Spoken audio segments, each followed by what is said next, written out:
सेठ को शिक्षा। एक बहुत धनी सेठ था। वो सुबह जल्दी उठकर नदी में स्नान करके घर आकर नित्य नियम करता था। ऐसे वो रोजाना नहाने नदी पर आता था। एक बार अच्छे संत विचरते हुए वहां घाट पर आ गए। उन्होंने कहा, सेठ जी राम राम। वो बोला नहीं, तो बोले, सेठ जी राम राम। ऐसे 2-3 बार बोलने पर भी सेठ राम राम नहीं बोला। सेठ ने समझा कि कोई मंगता है, इसलिए कहने लगा, हट हट, चल हट यहाँ से। संत ने देखा कि अभिमान बहुत बढ़ गया है, भगवान का नाम भी नहीं लेता। मैं तो भगवान का नाम लेता हूँ और ये हट हट कहता है। इन धनी आदमियों के वहम में रहता है कि हमारे से कोई कुछ मांग लेगा, कुछ ले लेगा, इसलिए धनी लोग सबसे डरते रहते हैं। वे गरीब से, साधु से, ब्राह्मण से, राज्य से, चोरों से, डाकुओं से डरते हैं। अपने बेटा पोता ज्यादा हो जाएंगे तो धन का बंटवारा हो जाएगा, ऐसे भी डर लगता है उन्हें। संत ने सोचा कि इसे ठीक करना है, तो वे ऐसे ही सेठ बन गए और सेठ बनकर घर पर चले गए। दरबान ने कहा कि आज आप जल्दी कैसे आ गए? तो उन्होंने कहा कि एक बहुरूपिया मेरा रूप धर के वहां आ गया था। मैंने समझा कि वो घर जाकर कोई गड़बड़ी नहीं कर दे, इसलिए मैं जल्दी आ गया। तुम सावधानी रखना, वो आ जाए तो उसे भीतर मत आने देना। सेठ घर पर जैसा नित्य नियम करता था, वैसे वह सेठ बने हुए संत भजन पाठ करने लग गए। अब वो सेठ सदा की तरह धोती और लोटा लिए आया तो दरबार ने रोक दिया, कहाँ जाते हो, हटो यहाँ से। सेठ बोला, तूने भांग पी ली है क्या? नशा आ गया है क्या? क्या बात है? तू नौकर है मेरा और मालिक बनता है? दरबान ने कहा, हट जा यहाँ से, नहीं जाने दूंगा भीतर। सेठ ने छोरों से आवाज दी, आज इसको क्या हो गया है? तो उन्होंने कहा, भीतर आओ, भीतर मत आना। बेटे भी ऐसे कहने लगे, जिसको पूछे वह धक्का दे दे। सेठ ने कहा कि ये क्या तमाशा हुआ भाई, मुझे दरवाजों के भीतर भी नहीं जाने देते। बेचारा इधर उधर घूमने लगा। अब क्या करें, उसकी कहीं चली नहीं, तो उसने राज में जाकर रिपोर्ट दी कि इस तरह आफत आ गई। वह सेठ राज के बड़े मान्य आदमी थे।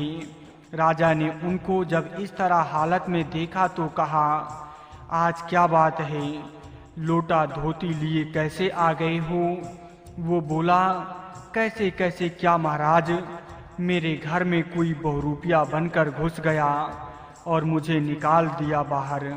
राजा ने कहा, 4 घोड़ों की बग्गी में आया करते थे, आज आपकी ये दशा। राजा ने अपने आदमियों से पूछा, ये कौन है? वो जाकर मालूम करो। घर पर खबर गई तो घर वालों ने कहा कि अच्छा, वो राज में पहुंच गया, बिल्कुल नकली आदमी है वो, हमारे सेठ तो भीतर विराजमान हैं। राजा को जाकर कहा कि वो तो घर में अच्छी तरह से विराजमान हैं।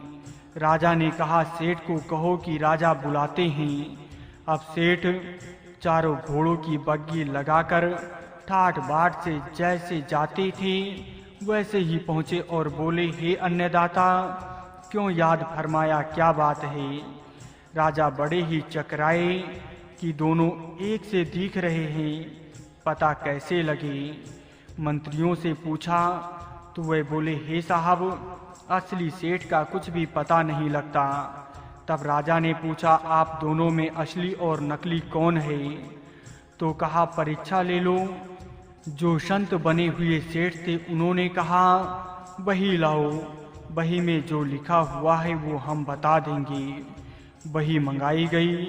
जो सेठ बने हुए संत थे उन्होंने बिना देखे ही कह दिया कि आमुक आमुक वर्ष में आमुक मकान में इतना खर्चा लगा, इतना घी लगा, आमुक के ब्याह में इतना खर्चा हुआ, वो हिसाब आमुक बही में आमुक जगह लिखा हुआ है। वो सब का सब मिल गया। सेठ बेचारा देखता रह गया। उसको इतना याद नहीं था। इससे ये सिद्ध हो गया कि वो सेठ नकली है। तो ये कहा कि इसे दंड दो, पर संत के कहने से छोड़ दिया। दूसरे दिन वो फिर धोती और लोटा लेकर गया। वहाँ वही संत बैठे थे। उस सेठ को देखकर संत ने कहा राम राम। तब उसकी आँख खुली कि ये सब इन संत का चमत्कार है। संत ने कहा तुम भगवान का नाम लिया करो, हर एक का तिरस्कार अपमान मत किया करो। जाओ अब तुम अपने घर जाओ। वो सेठ सदा की तरह चुपचाप अपने घर आ गए। पाप का बाप एक पंडित जी काशी से पढ़कर आए। ब्याह हुआ स्त्री आई। कई दिन हो गए।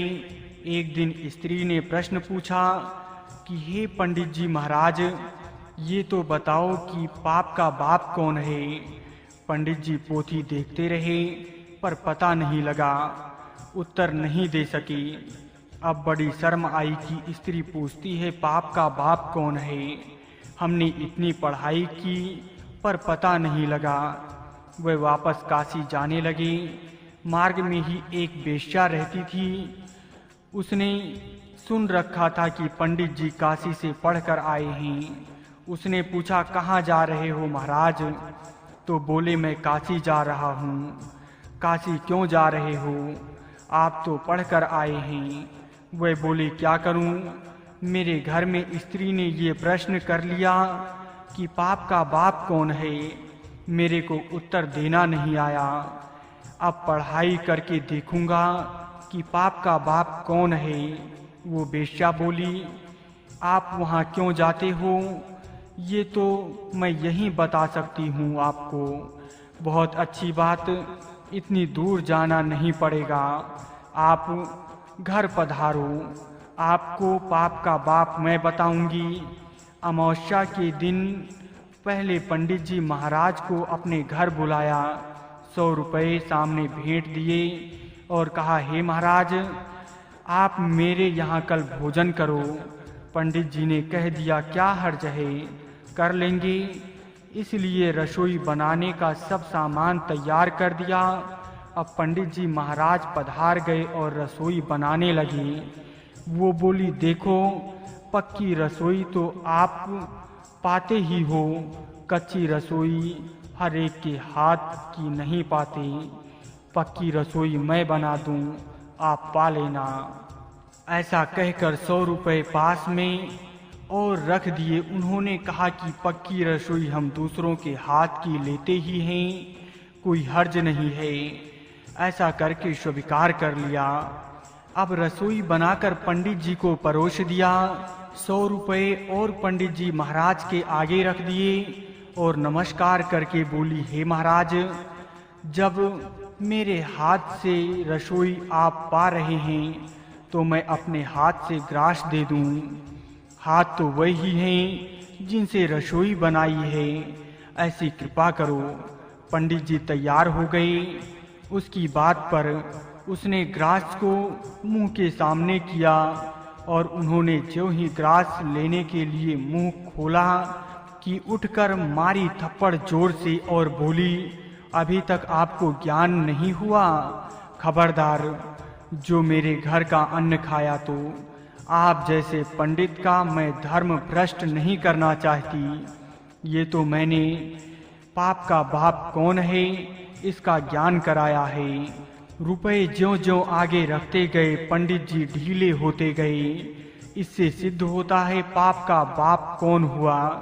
रुपयों का लोभ, काम क्रोध लोभ, ये नरक के खास दरवाजे हैं।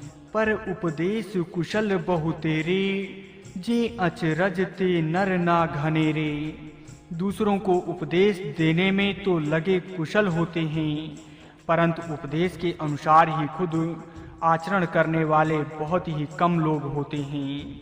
मनुष्य ख्याल नहीं करता कि क्या करना चाहिए और क्या नहीं करना चाहिए। औरों को समझाते हुए पंडित बन जाते हैं, अपना काम जब सामने आता है तब पंडिताई भूल जाते हैं, वो याद नहीं रहती। दूसरों को उपदेश देते समय जो पंडिताई होती है, वही अगर अपना काम पड़े उस समय भी याद आ जाए तो आदमी निहाल हो जाए। जानने की कमी नहीं है, काम में लाने की कमी है।